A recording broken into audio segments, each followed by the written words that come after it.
Hello everyone. I hope you are having a great day so far. My name is Rajendra Vijay and I'm a product manager with Automation Anywhere. In this session, we will learn how we can build a new package using our Package SDK.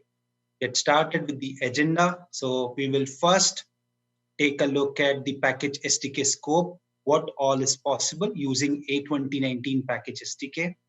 Then we will take a look at the architecture of the Package SDK. We will follow it with a quick walkthrough wherein we will cover the steps which are needed to create a new custom package in A2019 product. And then we will take a look at some of the configuration settings that we have on packages and action side. We will follow it with the localization settings. And then towards the end, we will take a look at the annotations and some of the best practices.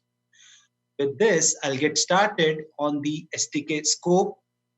So using our package SDK, our users can build new packages, new conditionals, which can be used in lots of packages.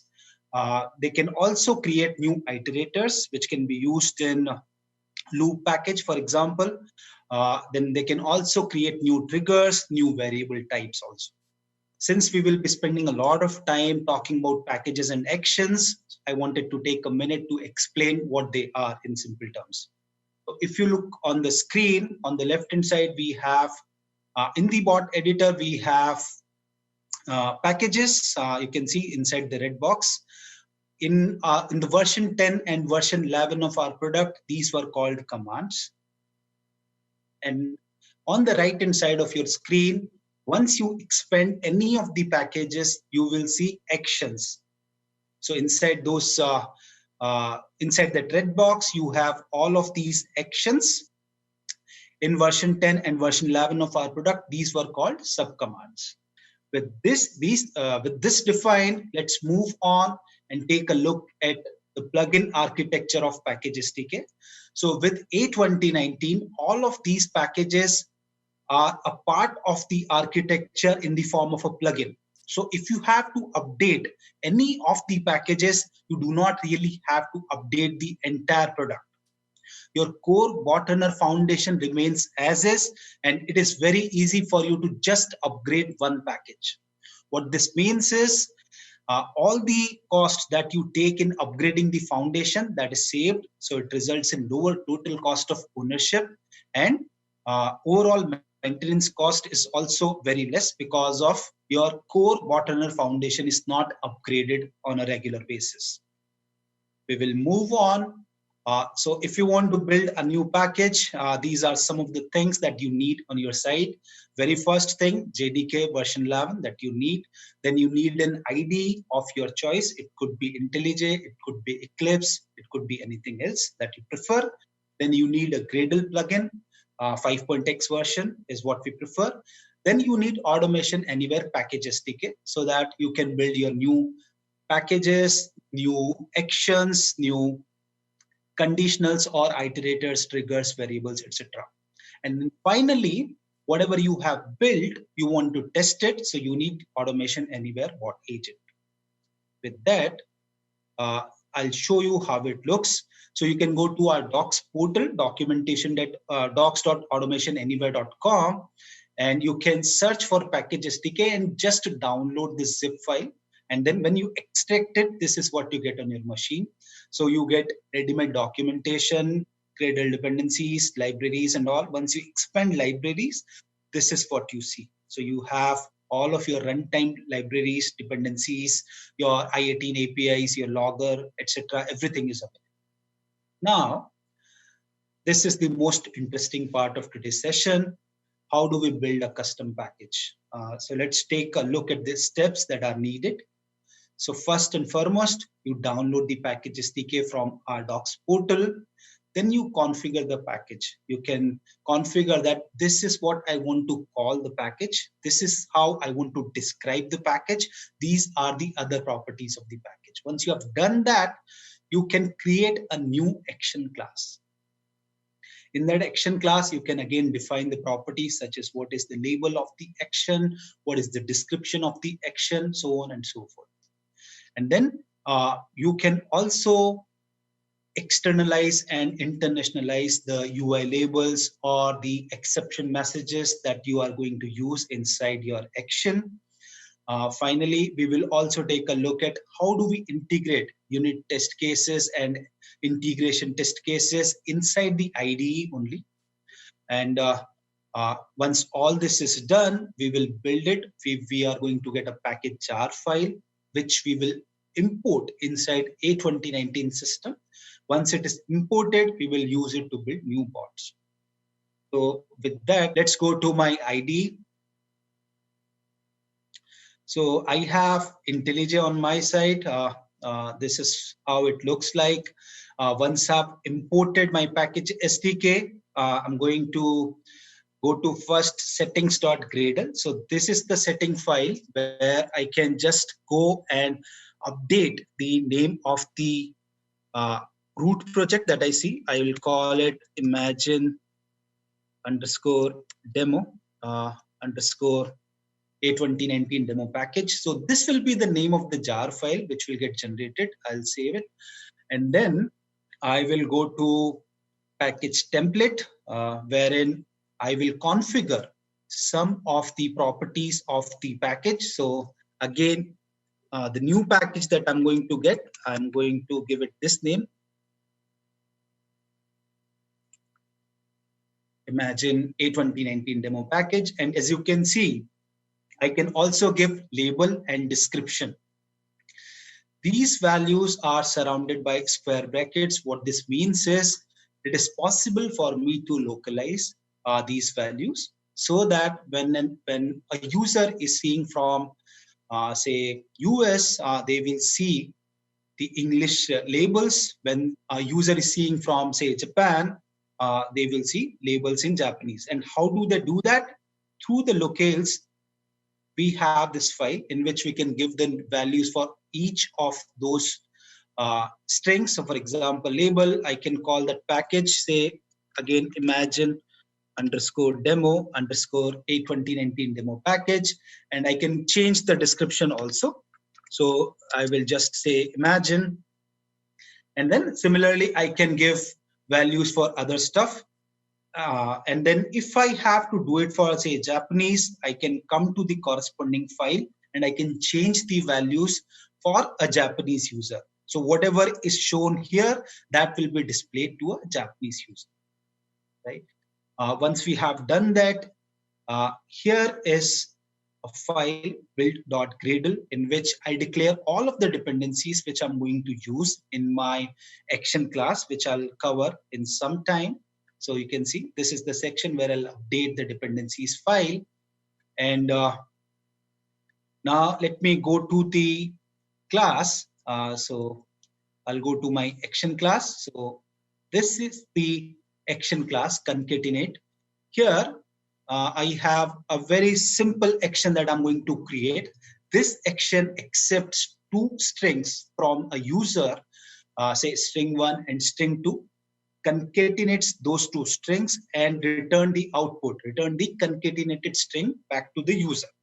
So very simply, in your Java code, what you'll do is you'll create a method in which you'll accept two parameters from the user, and then you will write your business logic to concatenate those two and then return a new string type of variable back to the user. So I think all of you are aware how you can write this code in Java. Here, let us understand how we can convert the Java code or POJO, plain old Java object, to an automation anywhere action.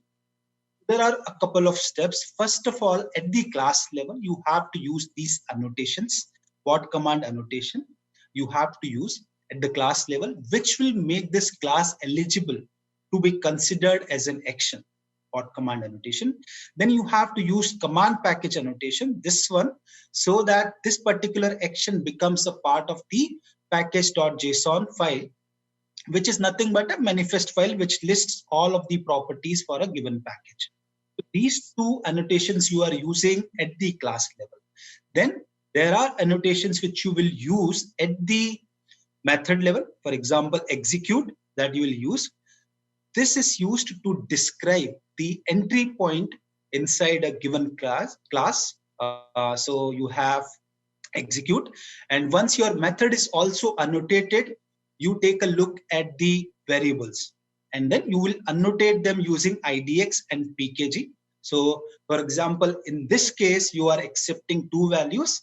So you will say IDX index 1, index 2, etc. You will use this annotation, index and package for each of those, and then you will also use some of the validations. So for example, you want to make it mandatory, so you will use these not empty, this particular validation rule, not empty for both of those, and finally you want to return the output to the user after performing the business logic that you are doing here.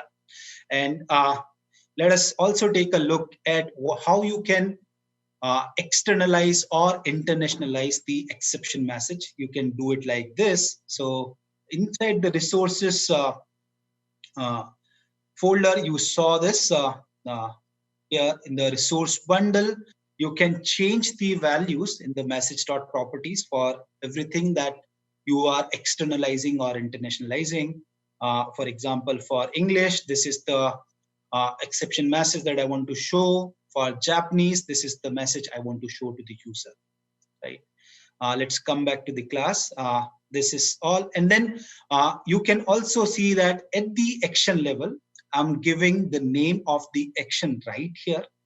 The label of the action, again, I have uh, allowed user to localize it. So concatenate.label, I can go back to my this JSON file and change the value of this label. I can also localize the node label and description. So let's take a look at these values. So concatenate.label. So let me change the action label again. I can call it, say, I will prefix it with imagine, and then description and all, I can again change it. Let me keep it like this, and then you can see this is how I can make my Pojo into an automation anywhere action, right? And then this example, we created a new action, automation anywhere action, but we also have ready-made examples for you to create a new conditional, to create a new iterator, to create a new trigger, new variable, etc. Right? And then you can also, inside your IDE only, you can also build your own unit test cases, your integration test cases, etc. And you can do that integration testing right here inside the IDE, so that you do not have to do the testing on Automation Anywhere side once the package is imported into Automation Anywhere system. Let us build the package now. So I will say open in terminal, and I will say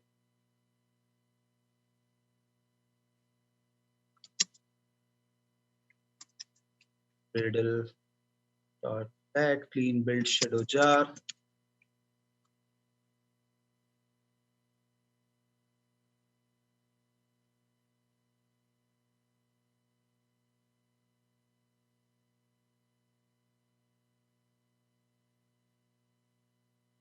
Build was successful, and then this is where I'm going to get a new package. So inside the lib folder, let me open it in the Explorer. Here is the libs folder, and you can see this is the name of the package jar that we have got, and it is having the same name which we had given in the settings.gradle file. Let's go to our control room and import this new package which we have just built. So we will go to the packages page, and then we will click here, add package. Only authorized users can import new packages inside Automation Anywhere system. So I'll select this jar file and click on upload package. And once I'm uploading it, you can see the values that I've given, all the configuration options that I had used. This is the name of the package. This is the description where I prefixed imagine. These are the versions. Currently it is disabled, and these are the demo actions, etc. that we are going to import. This one we had changed. imagine underscore concatenate. But there are other demo actions also which you are going to import, right? Similarly, we have all of those examples available. For now, let me just accept and enable and set it as default. Now this is available for use inside Automation Anywhere bots. So I can use it in new bots. I can also use it in existing bots directly. This is how it appears. So I'll search for, say, imagine. Here it is. This is the package which we have just imported. This was the action. And you can see first string, second string, etc. Everything is available right here. So this is how you can bring a new package inside Automation Anywhere system. I think the steps are pretty simple. And the types. So for example, sometimes when you are building the package, you want to see how it is going to look on the UI side. For that, we are shipping a new action, UI demo action, which will give you a glimpse of how it's going to look on the product UI side. So if you are using a text type in the code, for example, in the string concatenate action, we had used text type. So this is how it looks on the product UI. If you are using number type, this is how it was going to look. If you are planning to use Boolean type, this is how it was going to look, and all radio buttons look like this, etc. So that by looking at this, you can visualize in advance how this new action that I'm developing is going to appear on the product side, and you can take decisions accordingly. For example, you can change the order in which all of these fields are going to appear, etc. I'll not save it. Now let us take a look at some of the things which we have just seen. Settings.gradle. This was the very first file that we edited, and we gave the name imagine underscore demo underscore A2019 demo package. So the name of the package jar that was, and inside package.template, these were some of the configuration properties that we had. We could change the name of the package, label, and description. These two things could also be localized. For build.gradle, we could go and update the dependencies there. All of the external dependencies that you have, you can add in build.gradle, so that whenever you are generating your new package, the dependencies are automatically packed inside the new package. Wherever that package goes, all of the dependencies also automatically travel with the package. Inside the icons folder, you can put your custom icons. You can use them so that you can completely customize the look and feel of your new package. Inside resource bundle messages, you could see how we can internationalize the exception messages. Inside locales, where we had all of those JSON files. So I could have different values for Japanese users, for French users, for Korean users, etc. On the action setting, all of these were available inside the action class. So I could change the label of the action, description of the action, and node label. These three things I could also localize, and name of the action was going to remain same. English. And then on the localization side, this is how it looks. We have just seen it, but inside your code, whatever strings that you have in square brackets, so for example, all of these UI labels, you could put them in square brackets, and you can assign values for those inside your JSON files in locales folder. So for English users, the values will be updated here. For Japanese users, values will be updated in this particular file. For French users, values will be updated in this particular file. And these are the languages which we are supporting. We support English, we support French, Spanish, Japanese, Korean, etc. Now let's take a look at some of the annotations. For example, the very first one, bot command annotation. This is the most important one, which is used to make your action or make your Java class eligible to be considered as an action. And then the second one, bot command package annotation, which is also similar to bot command, and it is always used in conjunction with the bot command annotation.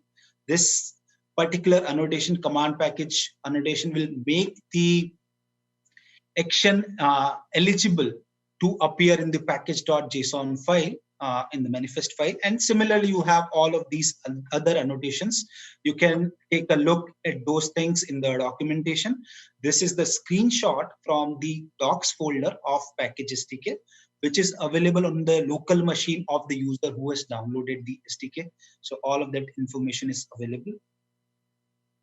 Now let's take a look at some of the best practices. So the very first thing is you want to do testing right inside your IDE. You do not want to import the package inside Automation Anywhere system, then test it, and then go back to IDE and fix it. So it's always advisable to use unit test cases and integration test cases right inside IDE.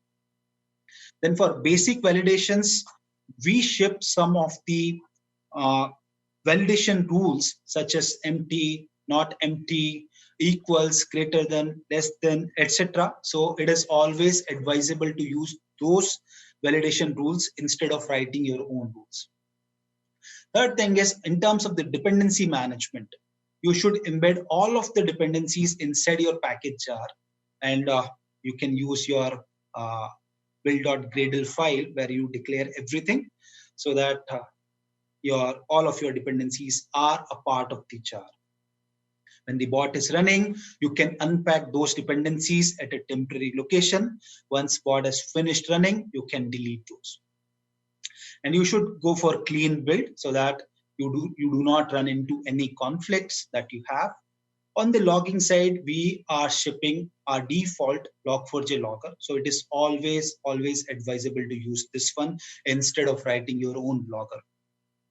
On the error messages side, throw meaningful error messages using the I18 and APX that we are shipping. You should not throw the generic error messages. On the loops, try to avoid long-running while loops because they consume a lot of CPU and your bot might run into error messages. This is all. I hope you find this session useful, and I would strongly advise you to go to our docs portal, docs.automationanywhere.com, download the package SDK, and the steps that we have just seen, use those steps to build your own custom package and bring it inside Automation Anywhere system and then use it. Thank you. Thank you for joining this session.